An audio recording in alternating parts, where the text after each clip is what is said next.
So welcome to another Wednesday webinar. Like I just said, today is creating brand consistency. So assess the visual components of your company to create marketing success. So that's what we're going to talk about today. And we're excited to have everyone back with us. And next week, I just want to give a quick shout out to next week is going to be checklist for effective websites. So creating a website can be daunting. Learn how to make your site impactful. So whether you have a website now that you're wanting to make some adjustments to, or if you're considering building a website for the first time, I would encourage you to join us next week at 9 o'clock as we go over that. So we'll just give about one more minute and then we're going to dive into our lesson today about creating brand consistency. Before we start today, are there any questions over anything that we talked about last week? Last week, we really talked about that digital checklist. And the week before that, we were just talking about kind of building your brand, your target markets. There's a lot of topics we've covered in this series. And if you haven't seen them, I would encourage you to go back and watch them. They are recorded. But I guess before we get started, are there any questions, any aha moments, anything while you did some homework this last week that stood out to you? All right, well, I'm excited to jump into today's lesson. So we'll go ahead and get started here in just a second.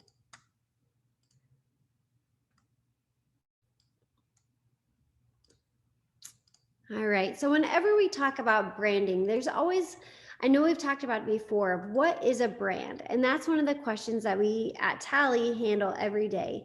On my business card, it says that I'm the director of brand development. And what that really means is just helping companies figure out their brand and really learn what a brand is. So oftentimes when we think of brand, we think of logo, or we think of colors, or we think of fonts, or we think of the sign.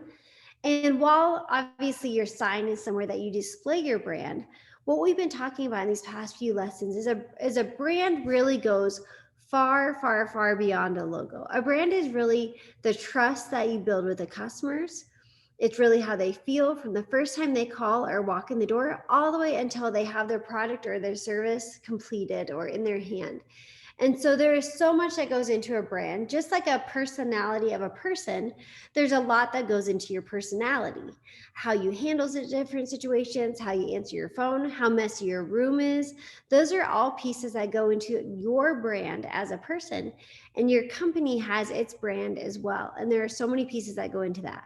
But when we talk about branding, we talk about that visual element. That's what we're really going to dive into today.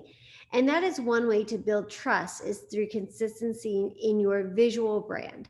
And so today we're going to talk a lot about your visual brand, what we see, but also I don't want you to forget that a brand is so much more than what we see. It's also how we feel, how it smells when we walk into your shop or your office, how you answer the phone, how quick you call someone back.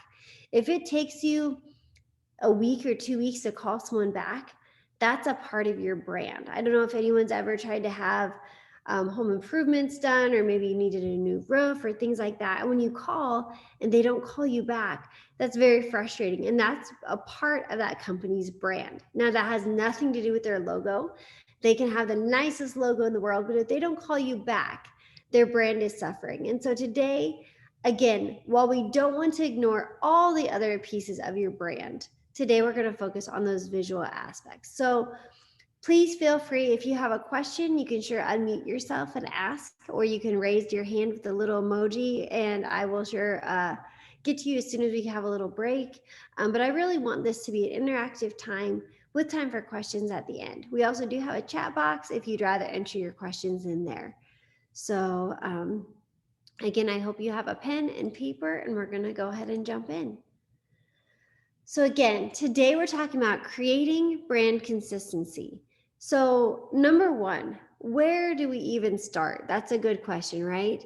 If the visual components of your brand are scattered or could use a refresh, accessing them is an important step to successfully using your brand to market your product or service.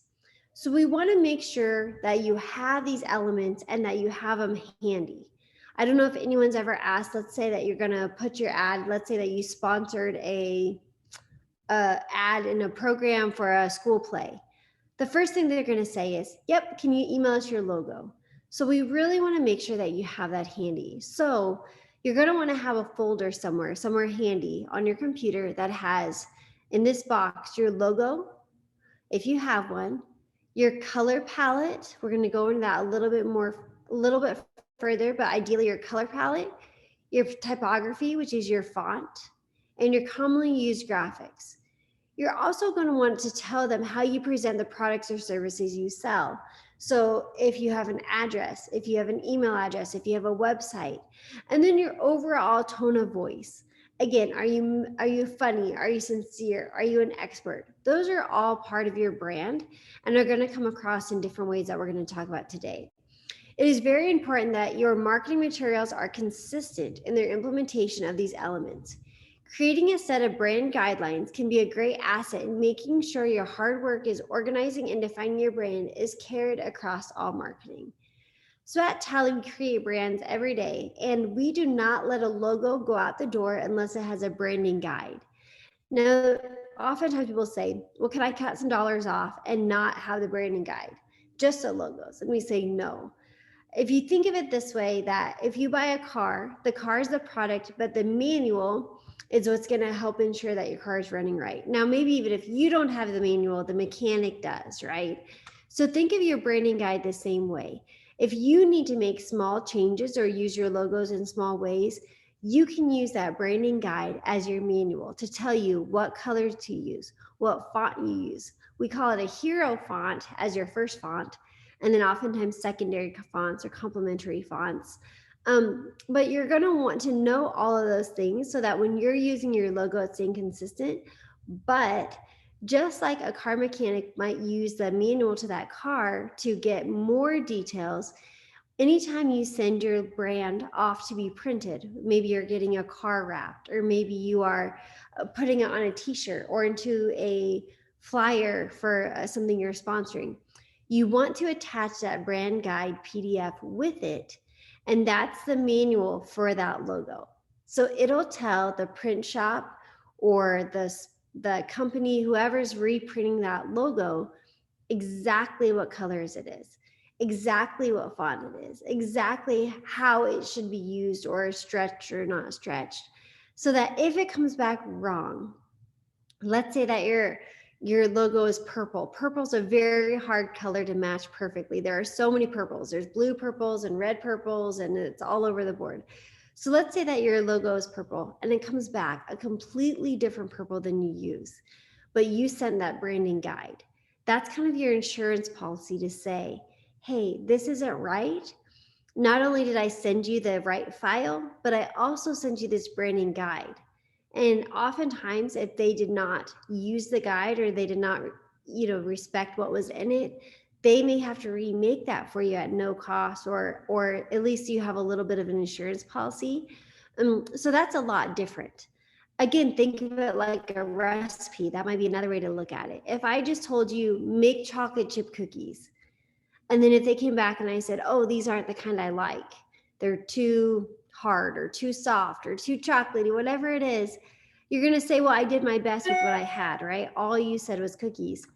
But if I gave you the exact recipe and I said, can you please make these cookies to this exact recipe? And then they came back and they were completely wrong. I would have that recipe, that insurance policy, to go back and say, hey, I provided this to you and I don't think that you followed through on your end. So when we talk about a branding guide, if you like me, I'm a big communicator with stories. Think of it as it's your owner's manual or it's your recipe, and that's what's going to ensure that your logo stays consistent. In that chocolate chip cookie example, if I asked you to make chocolate chip cookies and I didn't give you a recipe, and then you asked someone else to make chocolate chip cookies, and then they asked somebody else, and they asked somebody else, and they asked somebody else, and let's say that you did this for 10 years, that cookie is going to change and be all over the place. But if you can hand that recipe along and ask that they stick to that recipe exactly as it is, down to the amount of chocolate chips, ideally that cookie is going to stay consistent.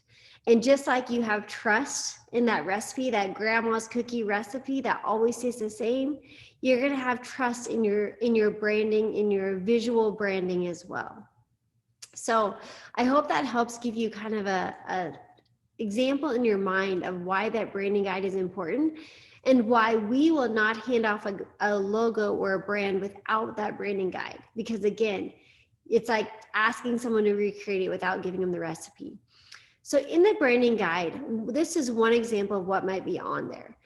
So we would provide the exact colors, and there's a PMS color, and there's a Pantone color, a RBG breakdown, a web color, all associated. So every color has an exact number that goes with it. So again, this is what gets you the right orange. Because if I just said, yep, my logo is orange. Again, there's dark orange, there's light orange, there's yellow orange, there's brown orange, and it could be all over the place. And so this is the only way that's going to ensure that that orange is the orange that you're talking about. Blacks and whites are pretty self-sufficient, but we still provide the numbers just because, you know, the minute you get into a cream or a gray, there's compromising there. So this would be something that we would also use language like this. So if this was for Big B Coffee, we'd say uses this brand guideline to keep it consistent and their brand strong. You could also leave notes in here about how these colors should be used.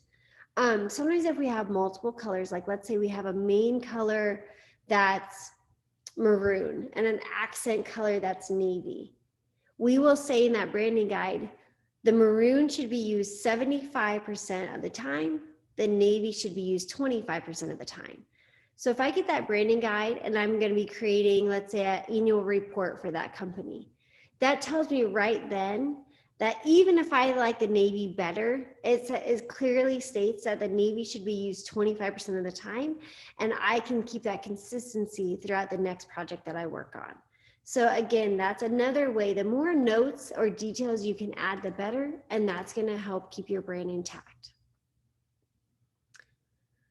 The next step we're going to talk about is this logo consistency.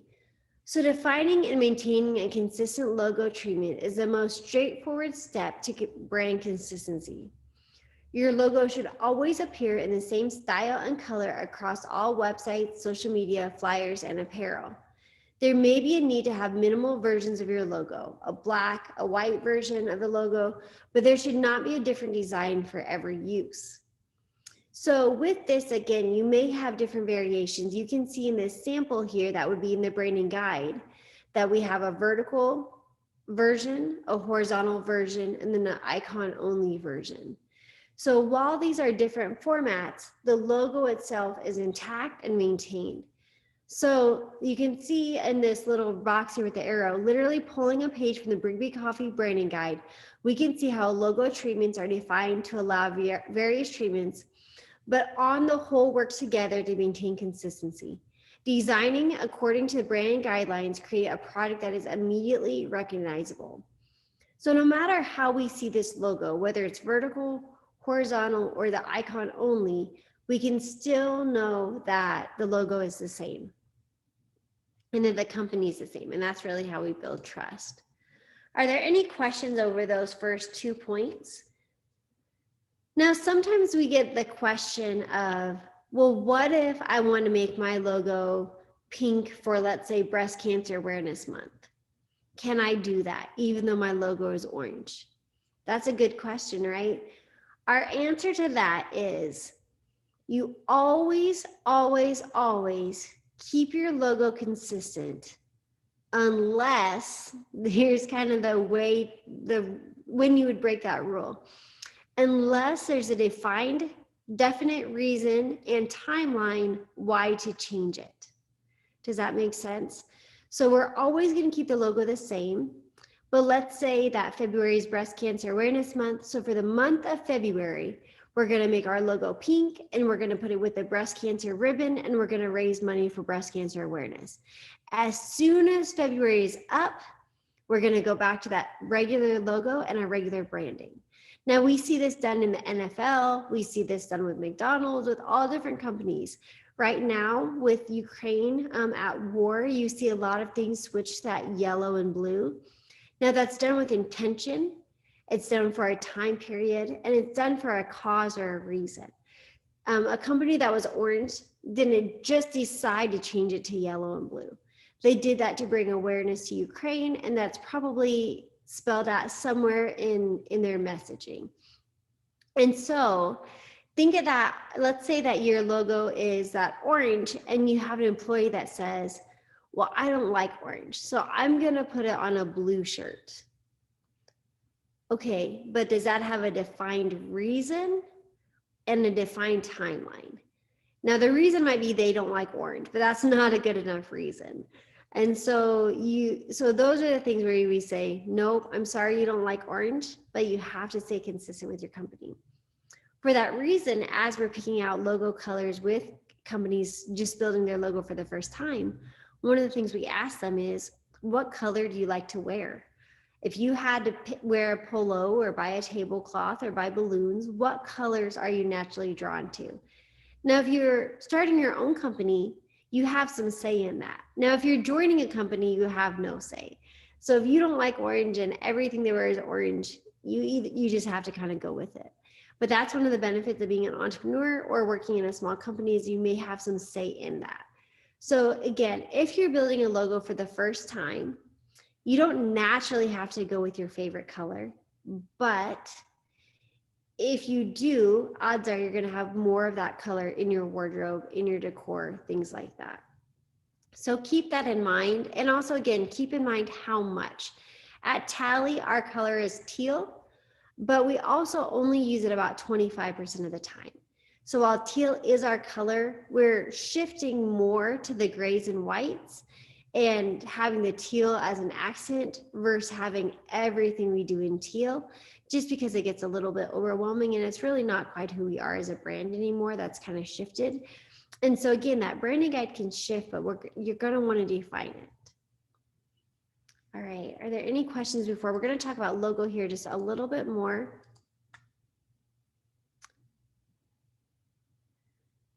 So we know customer needs to see your logo multiple times before they start remembering your name and brand. Statistics say 7 times you need to see something before it gets entered into that part of your brain to remember it.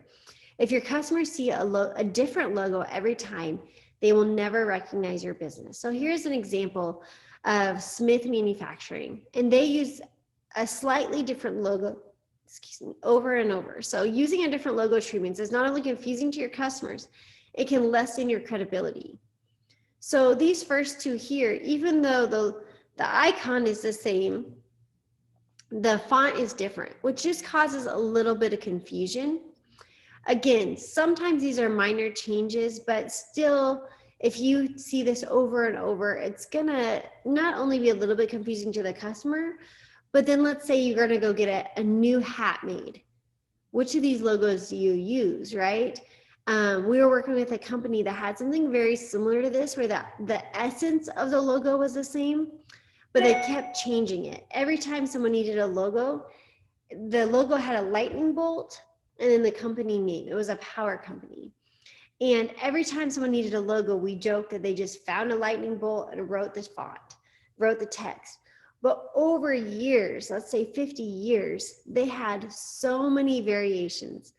So the hat would be different than the jacket, that would be different than the sticker, that would be different than the truck magnet, that would be different than the sign. So while it was all a lightning bolt and it all said the name, they were just different enough in the font, in the lightning bolt, in the color, just different enough that when you put it all together, it really looked like a hodgepodge. And then let's say someone did need to make something new. No one knew which logo was the actual logo. Everyone just had to guess, and that's what caused that inconsistency. So even when it comes down to font, even if that's not something you notice and you don't think it is a big deal, that's something that you're going to want to stay consistent with as much as possible. Sometimes you can't find the exact font you need, but you're going to want to at least stay as close as you can in the same family of fonts. Now we can see this blue logo is something completely different. And yes, they're celebrating 25 years, and that's a big accomplishment, but there would be ways to work this ribbon into what they have for that time frame, or maybe adding this this other ribbon like on top to celebrate 25 years, but the essence of the logo we would recommend keeping the same. All right, next we're going to talk about brand elements. So consistent brand elements build recognition and trust in your customers. A clean and consistent implementation of your brand helps customers respect your reliability and high standards. So again, thinking about everything that you're doing, what is it showing? Is it showing the same energy, the same feelings, the same, if your company is a very down-to-earth hometown, come in and have a conversation company, is that showing throughout? If your company is very professional and very straight-laced and very maybe old-fashioned, is that showing throughout? So that's something that we really need to define, and then make sure that shows through our website, through our social media channels, even through products. You can see here these cups want to incorporate the brand. You can see on their website here, they incorporated the blue, the orange, and the pink. And so on their cups, they incorporated those colors as well. So in order to define your brand and develop your brand guidelines, it's important to understand some basic design principles in software, or work with someone who does. An investment in the visual impact of your brand is an investment in customers and relationships. So we always talk about laying the foundation. And oftentimes when you start a company or you're just newly started, you don't necessarily have the money to invest in a lot of branding or the professional branding. But I would really encourage you, not just because it's my job, but because we've seen it over and over, to take the time, either yourself, find a friend, start small, or find a professional, and get your branding right the first time. Because oftentimes we find, just like anything, companies try to cut corners at the beginning, and then they end up doing it over and over and over. And by the time you add up the dollars, the effort, the energy, the time that was spent by recreating that brand 3 or 4 times, not only have you lost trust with your customers, but also you have spent that money. And so again, try to find someone maybe starting out that can help you a little bit, but also, if you're going to invest something in a brand, I would recommend investing it in those brand elements from the beginning, to build that trust, that consistency. And it's just so nice that when you need the brand, the logo, the elements, the colors, you have them handy. They're ready to go, because nothing's more frustrating than when you have a busy day at work. And let's say that you sponsored an ad in a booklet, and they said, yep, send us your logo. And you're just like, oh, I don't have one. You have to take away time from your day to create one or find one. And that's costing you money as well, because you're not being as productive. So think of that too, that is costing you something that could have been alleviated by having that brand from the beginning. All right. There's just a couple more things that I want to talk about when it comes to that visual brand. So we talked a little bit about the logo itself. We talked about the color scheme and the brand standard, and then we talked a little bit about the other visual elements. Again, that can be anywhere from your cups, from your signage, but that can also come again to what you wear, to the rugs, to the decor. If you have ever been to a trade show and see trade show booths, that's a great visualization of a brand. That again is something that is often done at the last minute, where all of a sudden you got invited, maybe you got a free booth, or you got invited to be a part of a Chamber of Commerce trade show, and I don't have anything. So that's when we're often rushing, and that's when we're just picking out the best thing that we can, and often it's not the right color. And so I would encourage you, as we go through this workshop, as some homework to you, would be to think through those elements that maybe you don't need today. But if you had, let's say, a tablecloth that was your color with your logo on it, maybe if you had a pop-up banner, one of those expandable banners that had your logo on it, maybe some giveaway items like koozies or rulers or pens or notepads, if you had that now, and again, those can be a big investment, so you don't want to overbuy, but kind of being proactive about that. Because if you can order the notepad in the exact color of your brand with your logo on it, that's going to build that brand consistency. Versus, let's say that we find out that we have a trade show tomorrow, having to go to the store, buy something that's close but not exactly right. My husband, he used to manage or work for a company that managed a hockey team, and their color was purple. And like I said earlier, purple is one of the hardest colors to match. If you go to the store and you try to buy purple balloons, there's about 50 different variations. And so they had to be very careful over 20, 30, 40 years of this team to keep that purple as consistent as you can. Now, sometimes you can't help it. If you have to go to the store and you have to get helium balloons, there's only so many options. So there is a little bit of wiggle room. We kind of talk about your colors as a paint swatch. Have you guys ever got a paint swatch where it has like different, like the lightest, and then it goes to the darker, darker, darker? That's kind of a, you know, a little bit of a spectrum of that color, right? But it's all consistent. And so sometimes we find that you can't stay perfect because it is hard, especially when you're ordering things like balloons or merchandise items. But try to stay as consistent as you can, but then always go back to that original. So let's say you have to buy balloons that are a little bit lighter than you wanted to. Now let's say that you're going to order notepads. Don't use the balloon color to order your notepads. Go back to the recipe, to that branding guide, to your original color to order your notepads. Then let's say that you need to order a tablecloth. Don't go to the notepad or the balloons. You're going to go back to that original branding guide, because if you can always go back and at least start from that branding guide, start from that recipe card, you're going to be more likely to have consistency. If you ever have played the game of telephone, we know that as that changes over time, it gets to the end, and the fun part of that game is it doesn't end how it started. And that's how brands go. Oftentimes when you're using one piece to order the next piece, to order the next piece.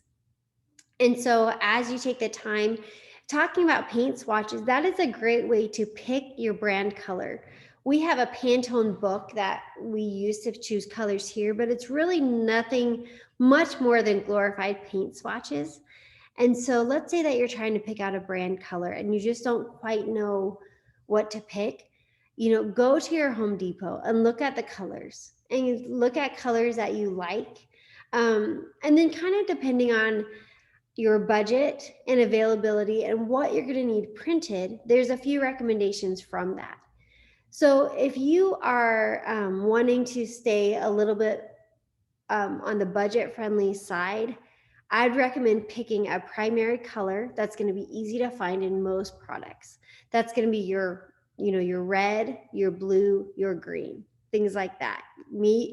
Then you can kind of go to that next level, would be that next steps, your yellows, your purples, your oranges.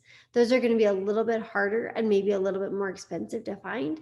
That third piece then is going to be that next round of colors. Those are going to be your maroons, your teals, your navies, things like that. And so if you are just starting out, maybe colors and all of this visual elements is not your top of mind or not your priority. If that's the case, I would recommend a primary color, a red, a blue, or a green. And then maybe picking one of those. And then maybe picking a secondary color that complements that. Now you're always going to want to have your logo and your elements in a black and a white as well. Because if your logo is only in color, and let's say you're using multiple colors, that's very expensive to print, and you're not always going to want to print in color. And so let's say that you have a logo that is a bird, and it's this whole rainbow of colors, and it looks beautiful, but it's full colored. But let's say that you just need to make some copies real quick for something that's an intake form that is in-house. You don't necessarily need to print that in full color, but let's say that when you print it in black and white, it doesn't look like a bird anymore. It looks like something completely different. that would be what we would consider not a strong brand. So a strong logo or a strong brand works in color. It works in one color. So let's say your logo is red and yellow, but if you just did it all in red, it would work. Or if you just did it all in yellow, it would work. So a strong brand works good in full color, in one color, in black, in white. So if you had a white logo placed on like a dark screen, we also, the strongest logos work as an icon only and as a text only. So think of that a little bit. So if your font is too basic, it may not work as a font only. But if your icon is too basic, it may not work as a icon only. So I know that's a lot of information and that's very high level branding, but just think about that a little bit as you're working through your brand. The best brands, when we look at these national brands, you know, Apple, McDonald's, Nike, those are always those ones that come first to mind, Starbucks, things like that. If you just saw the Starbucks logo, you would recognize it because they stay with that same font and they have for years. They're not using cursive, they're not using a curly Q, they're using a very strict font for Starbucks. But also, if you think of the Starbucks logo, the circle with kind of that mermaid character in there, if you just saw that standalone, you would know it was Starbucks. And if you saw it together, you would recognize that as well. Now, obviously, Starbucks has spent millions and millions of dollars and professional teams and years to develop that brand. But think of that kind of the same way. Does your logo work as icon only, as text only, together? If it was one color, would it work? If it was black, would it work? If it was white, would it work? And then once we have those, and at the bare minimum it'll work, then we can add fun things. Like oftentimes with brands, people say, well, I want to use like a gold. So that we would call a foil. And those golds, those silvers, those are really nice elements to really elevate your logo to the next level. But there's not many things that you can order foil on. So we can have that metallic look on, let's say, a postcard or a business card or a flyer. It's going to cost more money, but we can add that foil. But if I'm going to have a polo shirt, it's not easy to have that gold. Or if I'm going to have something on the computer, oftentimes a gold on a computer is like a yellow orange, and a silver on the computer is like a gray. And so just know that as you add those foil elements in, they can look really cool on a business card. Just make sure that you like the way that they look. And if you do use a gold foil, make sure that you also pick out that yellow goldy color. When you think of high schools that often use a gold, purple and gold, or black and gold, again, that gold can be everywhere from a yellow orange to a brown, all over the place. So make sure that you define what color that gold is when it doesn't have the metallic to it. All right, I know that was a lot of information and a lot of talking, but I guess, are there any questions, or let's talk a little bit about your brands and I guess where you're at now, or if there's any advice that you'd like about kind of how to move that brand to the next level.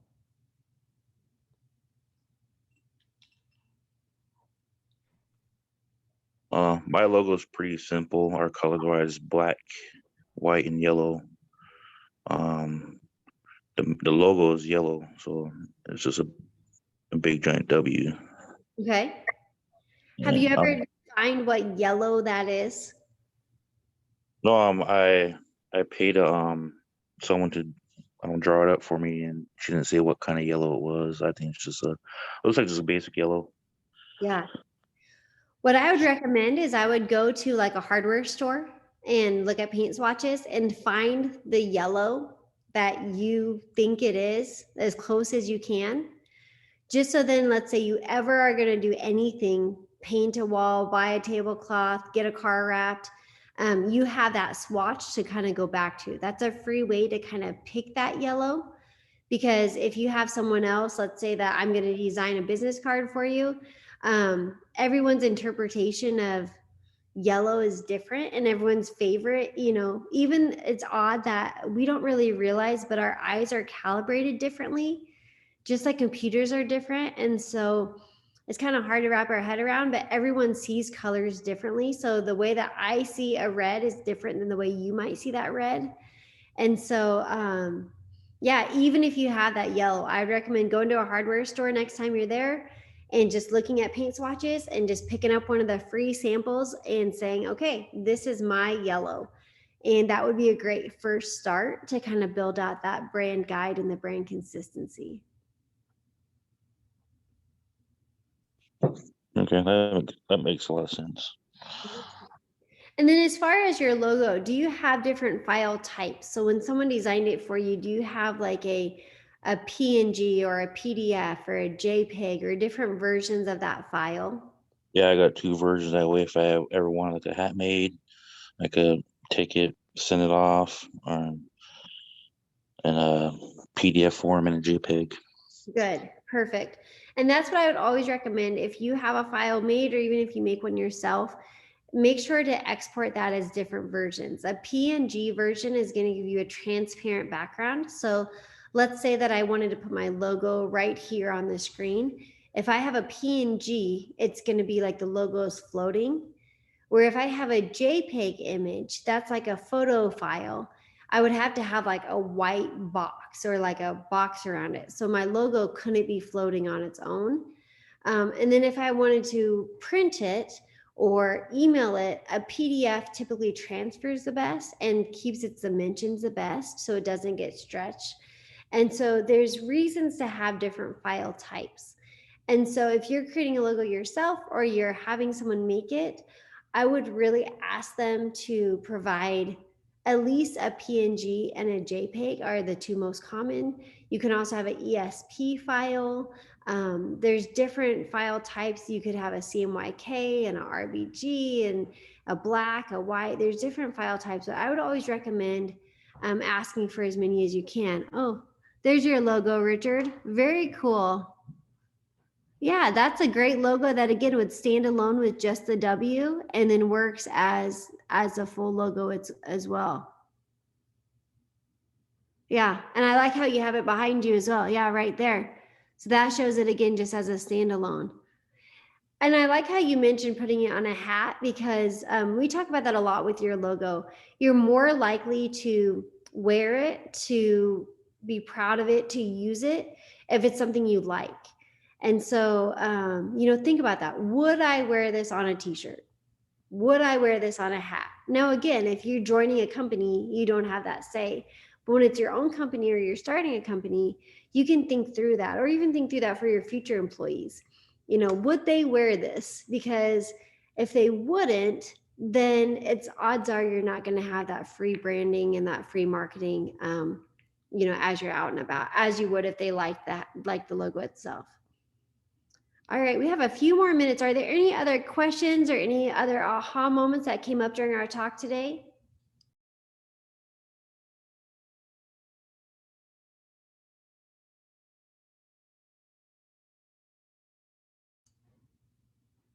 Okay.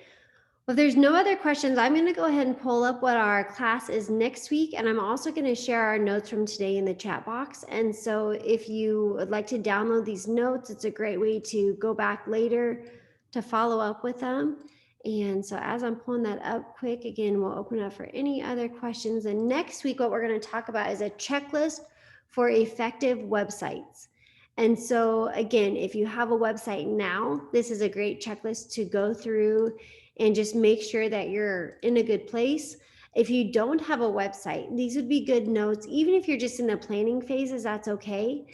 But these would be really good notes to just kind of have in the top of your mind.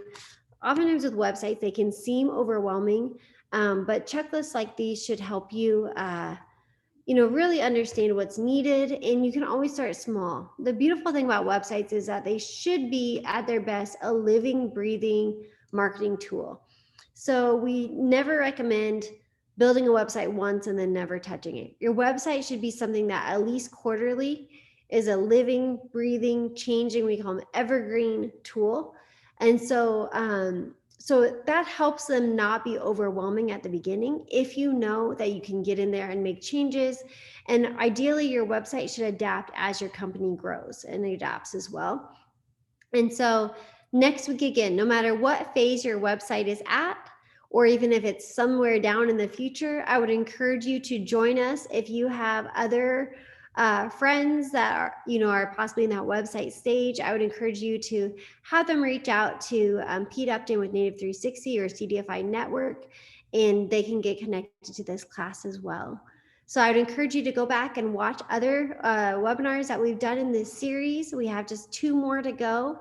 And but I hope you've learned a lot today. And I again thank you for investing this time in your business. Is there anything else you'd like to add, Pete, or anyone else before we jump off today? I have a question. What's Yeah, a good website or um yeah. Like a good platform to use. yeah, exactly. Yeah. There are all different ones. We use a platform called Duda, Duda. That is our preferred platform that we build. It's kind of a mix between a custom, but it's still more of a drag and drop model. There are also websites, of course, like Wix and Squarespace and things like that.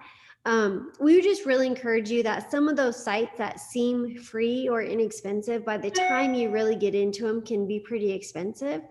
And so I would also recommend that if you are using any kind of payment system, so like if you're collecting payments through Square, sometimes it's easier to have a Square website just because it integrates really well, compared to like building a Wix site and then integrating Square into it. So it kind of depends on those things. And we'll go into it more tomorrow or next week. I'll do some research as well before next week about maybe some pricing and where I'd recommend starting. Those would be some ones at least to start looking into: Wix, Squarespace, or Duda.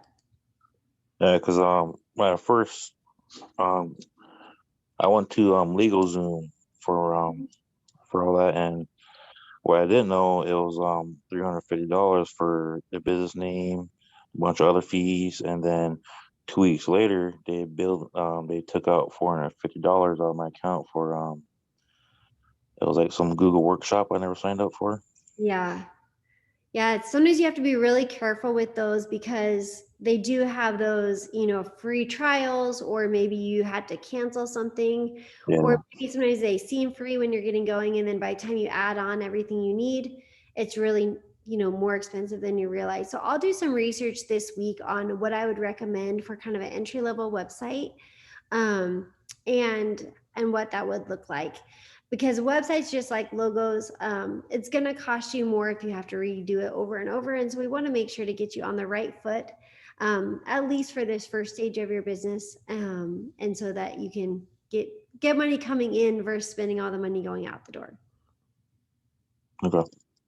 All right, well, thank you guys so much for coming and joining the class today. We will see you next Wednesday at 9 o'clock Central, and we will look forward to seeing you then. All right. Thank you. Thank you.